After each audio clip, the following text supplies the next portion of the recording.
Assalamualaikum warahmatullahi wabarakatuh.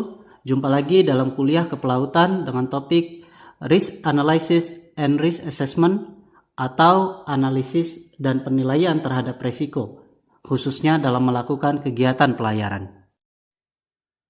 Agenda pembahasan kita adalah pertama, identifikasi bahaya, kedua, pengendalian risiko, ketiga, prosedur analisis dan penilaian risiko, dan keempat, analisis biaya dan manfaat.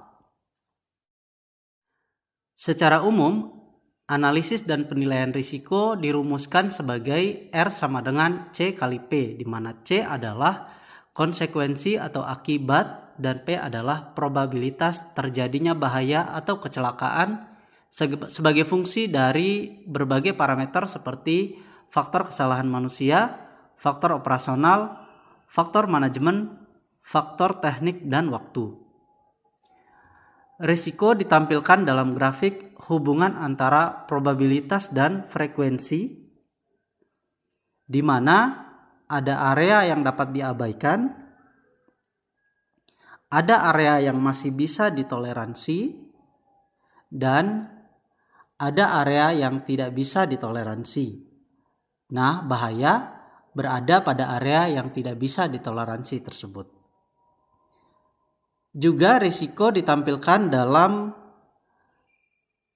bentuk matriks, yaitu matriks hubungan antara probabilitas dan frekuensi dengan skala dari kecil ke besar. Analisis dan penilaian risiko secara menyeluruh digambarkan sebagai berikut. Pertama adalah identifikasi bahaya dan deskripsi dari sistem. Lalu, identifikasi bahaya atau kecelakaan, kemudian analisis frekuensi kejadian dan pemodelan konsekuensi atau akibatnya. Lalu, estimasi risiko dan presentasi dari hasil, kemudian penilaian menggunakan kriteria risiko, perhitungan angka keselamatan atau opsi kontrol risiko, penilaian biaya dan manfaat, dan terakhir kesimpulan dan rekomendasi. Respon atau feedback dilakukan pada tahap kalkulasi angka keselamatan.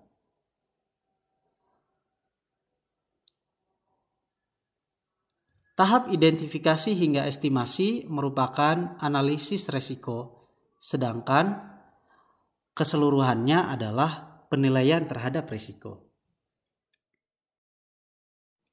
Sebelum kita membahas lebih jauh identifikasi bahaya, sebaiknya kita memahami definisi dari istilah-istilah berikut. Pertama adalah risiko, yaitu evaluasi bahaya dalam hal tingkat kerusakan dan probabilitasnya. Lalu kecelakaan adalah peristiwa yang tidak diinginkan yang mengakibatkan bahaya dan kerusakan pada manusia, aset, dan atau lingkungan. Lalu bahaya merupakan kemungkinan kejadian dan kondisi yang dapat menyebabkan bahaya dan kerusakan yang signifikan. Dan yang terakhir adalah keselamatan, adalah konsep manajemen, rekayasa, dan operasional dari sebuah sistem agar nyawa, peralatan, dan lingkungan terbebas dari bahaya. Jenis bahaya dalam aktivitas pelayaran meliputi kapal mengalami kandas, tabrakan, kebakaran atau ledakan, kegagalan dari sistem peralatan dan mesin kapal, ABK mengalami jatuh, keracunan, dan tertimpa benda berat, salah dalam pengoperasian alat dan mesin, di mana hal ini berkaitan langsung dengan kegagalan sistem. Kecelakaan yang juga berkaitan langsung dengan bahaya akibat jatuh, keracunan, tertimpa objek. Konsekuensi dari bahaya tersebut berupa polusi yang disebabkan oleh bahaya akibat kegagalan sistem karena pengoperasian yang salah, cedera dan kematian akibat dari kecelakaan kerja, yang kesemuanya berdampak pada kerugian secara ekonomi.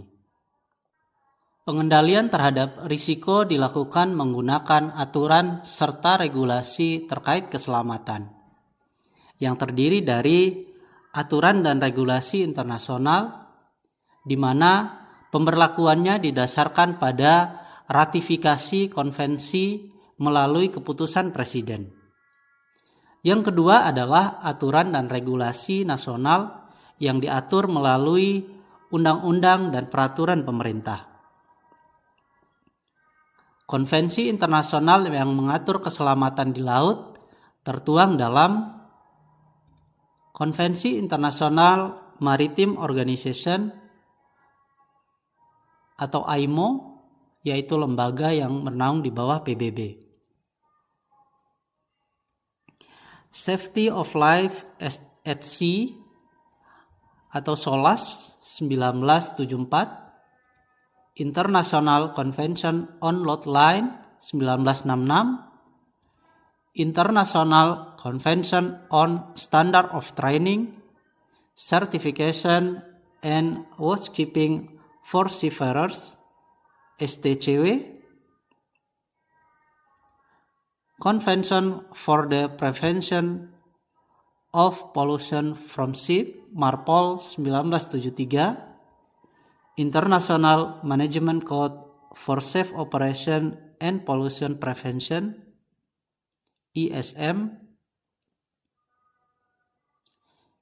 dan terakhir Civil Liability for All Pollution Damage. Aturan dan regulasi nasional di Indonesia terdiri dari Peraturan Pemerintah Nomor 1 Tahun 98 tentang pemeriksaan kecelakaan kapal, Peraturan Pemerintah Nomor 7 Tahun 2000 tentang kepelautan, Peraturan Pemerintah Nomor 51 Tahun 2002 tentang perkapalan, Undang-Undang Nomor 17 Tahun 2008 tentang pelayaran, Peraturan Pemerintah Nomor 61 Tahun 2009 tentang kepelabuhanan, Peraturan Pemerintah Nomor 5 Tahun 2010 tentang kenavigasian, Peraturan Pemerintah Nomor 21 Tahun 2010 tentang perlindungan lingkungan maritim, Peraturan Pemerintah Nomor 22 Tahun 2011 tentang angkutan di perairan, Peraturan Menteri Perhubungan Nomor 20 Tahun 2011 tentang standar keselamatan pelayaran, Peraturan Pemerintah Nomor 51 Tahun 2012 tentang SDM di bidang transportasi, dan yang terakhir adalah Standar Biro Klasifikasi Indonesia yang mengatur terkait dengan kekuatan konstruksi dan keselamatan terhadap aspek teknis dari kapal. Kita masuk pada prosedur analisis dan penilaian risiko. Pertama adalah analisis frekuensi dan pemodelan berupa monitoring risiko dan perhitungan yang digunakan sebagai dasar pengambilan keputusan. Monitoring dilakukan dengan menggunakan metode statistik seperti nilai rata-rata sampel kejadian dan standar deviasinya. Kemudian, distribusi probabilitasnya dapat menggunakan distribusi binomial, Poisson, distribusi normal, log normal, dan time series.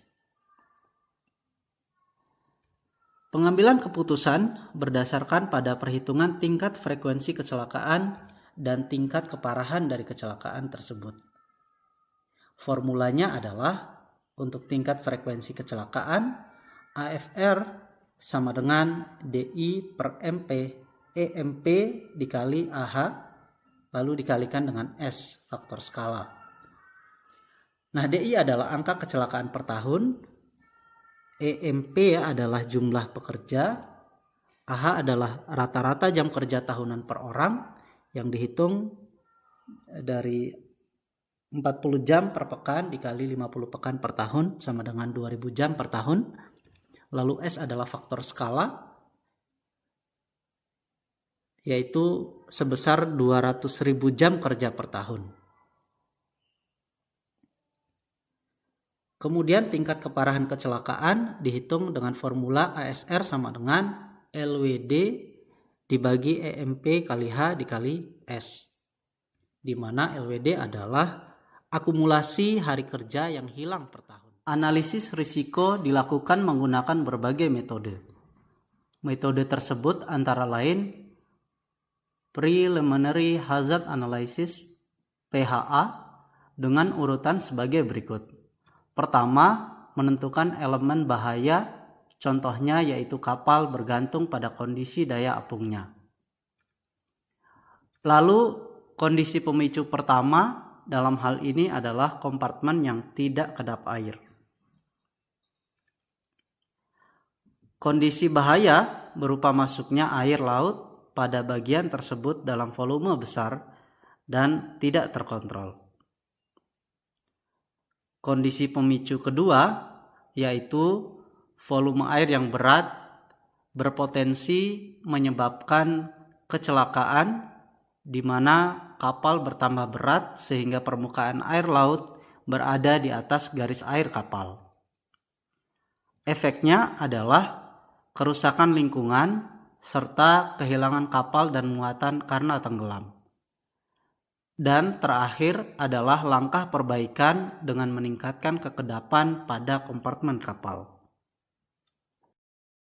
Selanjutnya adalah metode Hazard and Operability Studies (HAZOP).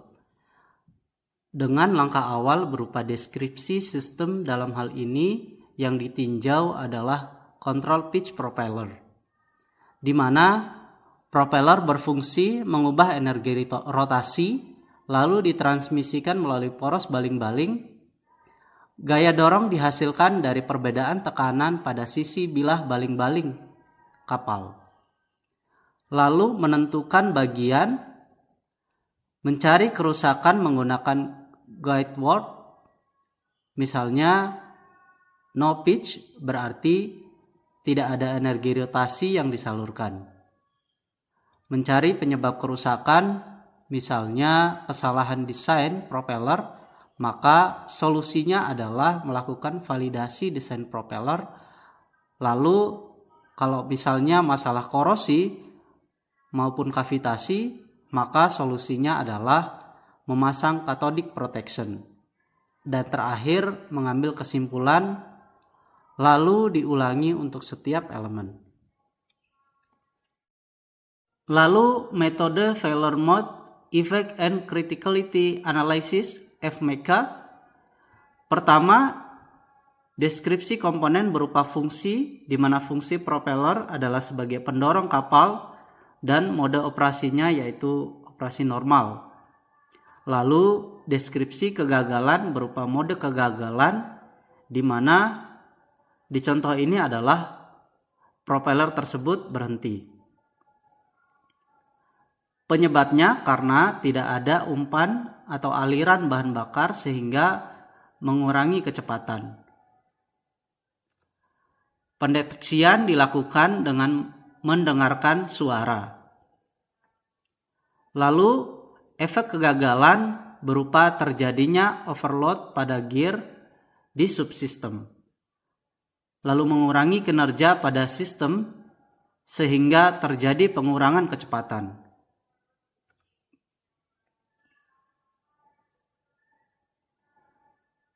Klasifikasi kegagalan menggunakan rating dan tingkat keparahannya. Metode yang digunakan untuk mengurangi risiko adalah dengan mengurangi kecepatan lalu mematikan mesin. Solusinya adalah langkah perbaikan yang dilakukan di kapal ataupun dilakukan setelah berlabuh di pelabuhan. Metode keempat adalah Fault Tree Analysis (FTA) atau pohon kecelakaan kesalahan. Dimulai dari kecelakaan, lalu menelusuri urutan kejadian sampai kepada kecelakaan. Menentukan simbol logika untuk masing-masing aktivitas penyebab kecelakaan, serta memberikan simbol untuk masing-masing kejadian.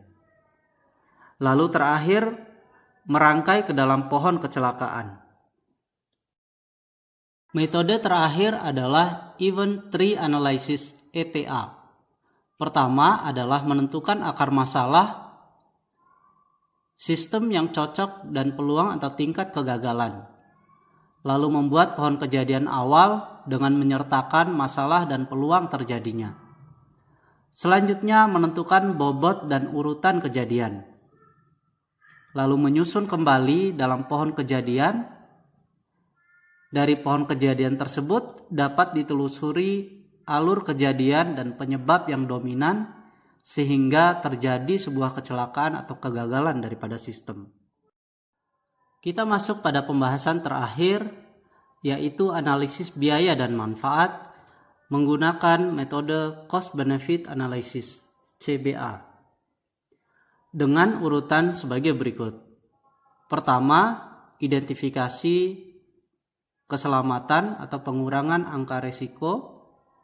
Lalu estimasi biaya pencegahan dengan mempertimbangkan analisis risiko seperti pengaruh pada probabilitas menggunakan fault tree analysis dan pengaruh pada konsekuensi menggunakan event tree analysis, di mana keduanya merupakan model analisis risiko. Kemudian perhitungan pengurangan risiko dan pengukuran manfaat dari pengurangan risiko. Selanjutnya, perhitungan rasio biaya manfaat, analisis sensitivitas, dan terakhir pengambilan keputusan. Pemodelan kecelakaan secara umum meliputi aktivitas paparan risiko, lalu tipe kecelakaan seperti tabrakan, kebakaran, atau kapal kandas. Berikutnya tingkat kerusakan seperti kapal karam, kerusakan bagian kapal, atau kematian. Lalu berbagai konsekuensi ditinjau daripada aspek biaya. Untuk memahami cara menghitung rasio biaya manfaat, kita simak studi kasus berikut. Sebuah kilang minyak di pantai telah melakukan analisis risiko untuk kegiatan yang mengakibatkan tumpahan minyak. Salah satu kegiatan tersebut adalah saat pemuatan kapal tanker. Unit tanggap darurat di kilang tersebut dipersiapkan dengan baik untuk membersihkan tumpahan minyak dalam jumlah kecil dengan cepat dan efektif selama proses pembongkaran. Tetapi jika tumpahan lebih besar dari 10 ton, maka akan berdampak buruk pada lingkungan. Probabilitas risiko dihitung menggunakan FTA sebesar 2 kali 10 pangkat min 4. Lalu kilang rata-rata melayani 120 kapal tanker per tahun. Diperkirakan tumpahan minyak menggunakan ETA adalah rata-rata 50 ton dengan biaya penanganan dan kompensasi terhadap nelayan dan masyarakat sebesar $40.000 per ton. Lalu rekomendasi dari hasil perhitungan angka keselamatan adalah memasang peralatan tambahan bongkar muat untuk mengurangi tumpahan minyak. Berdasarkan perhitungan diperkirakan probabilitasnya akan berkurang menjadi 1,2 kali 10 pangkat min 4 per kegiatan bongkar muat, sehingga tumpahannya berkurang menjadi 15 ton.